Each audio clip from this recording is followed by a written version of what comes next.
All right, so we got Sloan here. We're just walking right now. So I'm gonna go back. We're gonna do another scope, and the scope is going to talk about, or the scope is gonna be exactly what I showed you in the last one, which is feeding and how to get a more comfortable dog. But a topic just popped into my mind that I wanted to talk on, so I'm gonna wait for a couple more people to join. I'm actually gonna put my gloves on real quick. What's going on, Carlo? How are you? So while some people are joining, I'll just show you where we are. We're in New York City, just in the Lower East Side. Lots of stuff going on. We got Sloan with us here, hanging out, nice loose leash walk. Today, what I just wanted to talk about really quickly was understanding how to ease the challenge, right? So specifically for Sloan, in the example that I want to give is knowing, okay, Sloan is a very fear-aggressive dog, and we know that going in and out of the crate is a little bit weird for him.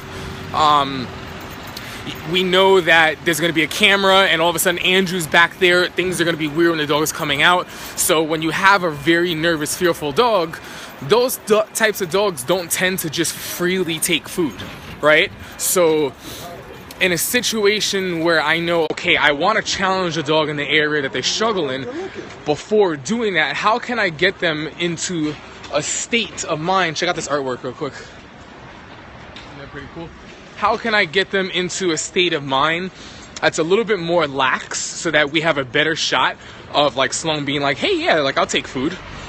So what I'm doing now is we're just going for a walk. We came straight out the crate. We're not jumping right into the challenge. We're going for a walk. And then I might decide to kind of place him and have him just simply hang out around me while I answer like an email or two. You know what I mean? So he's just like, oh yeah, like I hang with this guy. This isn't too bad. This is not too shabby. And then when we go down and it's gonna be crate time and I bust out food, he might not even eat that time, but we have a way better shot of him going, you know what? Yeah, I'm kind of hungry and I'm comfortable around you, versus me first showing up into the crate, or, you know, getting him out and then trying to work and challenge him right away. That's going to be like, okay, why so quick? So I'm just trying to like ease the challenge for him and just kind of get him into a better state so he can just be chill. This is going to be pretty cool too. We have like a pup coming out that's like just doesn't know like the leash pressure. And I'll just show you Sloan's kind of state of mind, which is really, really nice and relaxed, even around a pup. Hey pup, how are you? Look at that cutie. Even around the pup right here, that used to be like a big lunge and you know, like nervously and like barking and stuff. So right there, even in this situation, that's no longer a challenge for him. It's just like, hey, come on, just keep walking, no big deal. And the attitude for me is like, you know, I don't necessarily need to know where I'm going, but I know the direction that I'm heading in. It's like, don't worry about that, focus on this. So everything out here is my job. Your job is to just pay attention to me and be a dog. That's it. That's all I want you to do. Just be a dog. Don't worry about anything else. Like everything's all good. So that also helps to kind of get Sloan in a position where he looks and he's like, I really don't have to worry about all these things when I'm with you. Okay, cool. And it just eases up, because there's a lot of stuff that's going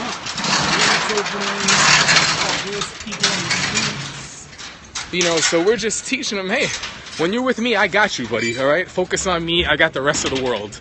I actually take responsibility away from Sloan so that he has less to worry about, which gives him a better shot at being successful. So through situations like this, hold on one sec.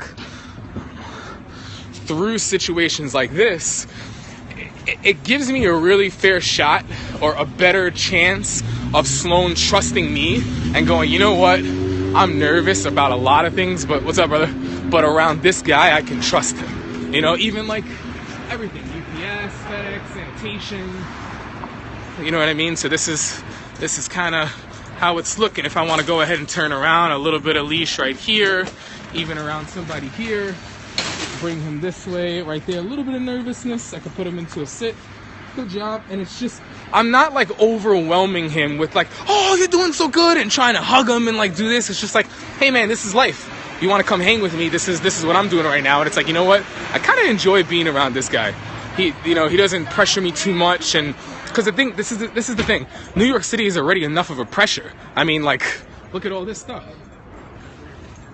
You know what I mean? So here it's just like, hang with me. Don't worry about everything else. I got you. We got the construction vans. Everything is around. So now, even after a walk, the first thing I did was I got him out on a walk. I haven't even given him a shot to pee. There's some dogs that are quick peers right away. There are some people or some dogs that are more nervous like him that you can try to give them a shot right away. They're not going to want to pee right away. So if you get them moving, get them into the zone, eventually they relax a little and they go, you know what? I think I might have to go. So now I'm going to go ahead and I'm going to give him a shot. And we're going to see. He may go, he may not. He went earlier today. So it's possible. And if I see he's not engaged, I'll try and engage him again. But I'm not going to let him pull me down the block. Right? I'm going to get over here. He's going to go ahead and just kind of smell and check this out. I might bring him back out and then bring him back in. And this is how our walks are. I don't stress and I don't focus like, oh my gosh, this dog didn't do this business. Like, I might be mindful when he gets to like the socialization period. I'm not going to like have him in a room if he hasn't gone to the bathroom. But if it's like between this and then maybe going back in the crate or holding a place, like if you choose not to go, that's kind of your loss, because I'll work you, I'll do some stuff, and then eventually you're gonna go back in. So next time I give you a shot, take advantage of it, buddy. And what happens is you get dogs that go out the second you give them their shot, and he's actually gotten much better. I also use that as like a barometer, kind of like a gauge for me to know where the dog is mentally. If the dog is starting, he's gone from like being cautious about everything else, that even though he has to go, he's not even really paying attention, and he doesn't realize he has to go because he's so fixated on everything else, and the dog's not really where he needs to be mentally. He goes back in the crate, we'll come out again and we'll try. And you realize if you're spending time in the crate and the only other option is coming out here, because I'm not throwing you into socialization room where you're going to remember, be more comfortable and pee there. What happens is you're only getting these options. Eventually the dog goes, you know what? I don't want to go in the crate. I know that because I spend time in there. I sleep in there. You might feed me in there. I drink my water. It's comfortable in there. It's better if I go out here. So what happens is, through setting the dog up that way, the next time I let them out, it's like, oh, you know what? Yeah, I do have to pee. And it teaches them how to focus through nerves, how to focus through initial fear. And that's what helps to bring some of their confidence out, right? So I still have a little bit of engagement. Most dogs that have no interest at this point, I already pulled him away. Because he's new, I'm giving him a little bit more of a shot, and then we're just going to go right back in. He's going to hold the place, right? Right now I'm just walking him on a prong collar. Nothing fancy. He's smelling a little bit. Give him one more shot here. That's pretty much it. It might go... Nope. All right, and now we're just going to go ahead and walk back. So I gave him a shot. That was fair. We're walking. With dogs that pee in the crate, well, I get them out more. I minimize the size of their crate, and you have to look at a couple things. You have to know why they're peeing in the crate. Is it an anxiety thing? Is this a dog that like will walk for an hour and then the second they get in the crate, they're going in? Because if that's the case, I'm going to exercise the dog and try to get them to drink a lot of water. Like really, really walk them for a long time, or get them on a treadmill and stuff after, let's say, they pee in the crate. Let them pound a lot of water. And then around the time that I know they roughly make the mistake or something, we're going to go out for a walk, and we're going to be out for a while, and the dog is going to go out there. And then if that dog is only going in the crate like it thinks it's its job to go in the crate, then what I'm going to do, let me actually stay over here before Periscope connects, or the internet connects to my training center. And then what I'm going to do, I'm just going to have the dog hold place. You know what I mean? So like the dog doesn't have the option to go on the wee-wee pad, quote unquote, which has become the crate. If it's a dog that's just making a mistake in the crate and doesn't know the concepts, then I'm just going to get the dog out more, and then we're going to minimize the size in the crate, and I'm also still going to exercise that dog, and the dog's going to spend more time in the crate. Most dogs that are peeing in the crate that don't think that's an area for them to go, it's just they're happening to do it. That's just a dog that